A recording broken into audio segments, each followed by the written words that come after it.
Doing whatever it takes. The question is, should you be? Go get your mat and let's talk about it.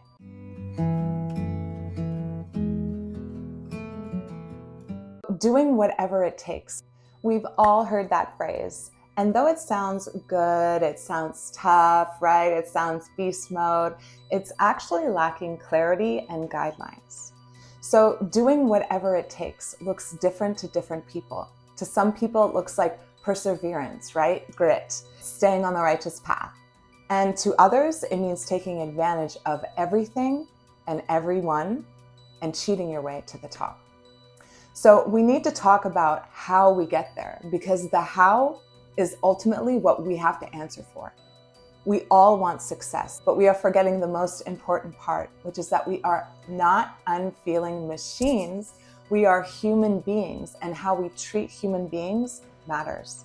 Definition of advantage. Let's talk about that. It's a condition or a circumstance that puts you in a favorable or superior position. We all have advantages. How do we use our advantages? Our advantages can be seen as a form of power. So do I use my power, advantage, or influence for selfish reasons, or am I conscious, considerate, and caring about how my actions affect other people? If doing what it takes means going below the belt and dealing in a shady way, would you still do it? We have to check our morality, guys. We have to be clear with ourselves on our character and whether we've taken enough time to properly develop a sound structure of ways I do things and things I don't do. So we usually think of the things we can see, and we tend to overlook the spiritual side of things. We really have to remember that we are spirit first and then the body. And our actions have real-time consequences, right? In the physical, we also have spiritual consequences as well. When I decide to act on a moral that I hold, I didn't do something this way because that way required lying or cheating and so on, right? So it looks like I took a hit, maybe a loss, right? In the physical, maybe I didn't get the job, I didn't get the money. But actually, if taking that job and money required me to bankrupt myself morally and spiritually, the cost is way too high. So if I turned away from the physical thing that I wanted because morally it was right, then I actually gained. So think about driving a standard car, right? As I press down on one pedal, I lift the other. And it's really like that in the physical side and the spiritual side of things. When I go high in the spirit, it can often look like a loss down here, but it's actually a huge gain. Karma, right?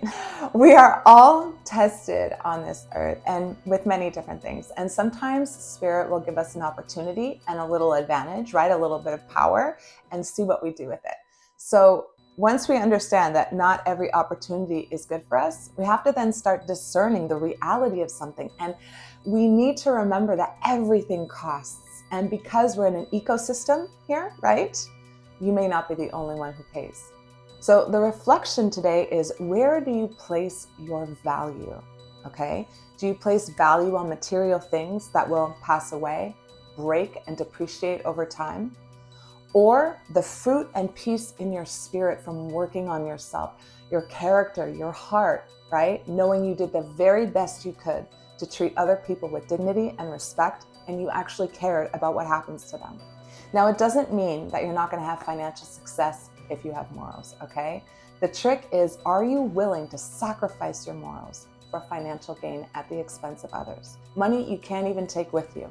Wouldn't it be better to make a little less money, but to have the peace of spirit knowing that you kept your dignity and protected the other people's dignity along the way?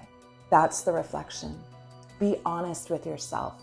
Look back over your life. See where you did it, right? Where you did the bad thing. We've all done it, okay? You did the unfair thing or the less than honorable thing. And look at the times that you got it right, the times you took the high road. So this is something important that we all need to be chewing on, so that the next opportunity that comes along, we stop, okay? We check, we discern, and we consider the price, the responsibility, and the damage that could incur. Then we can step with a little bit more clarity and consideration moving forward. S.C. Lewis says, it is our choices that show what we truly are, far more than our abilities. So guys, I want you to remember that just because you can do something doesn't mean that you should. So tons of love. Namaste.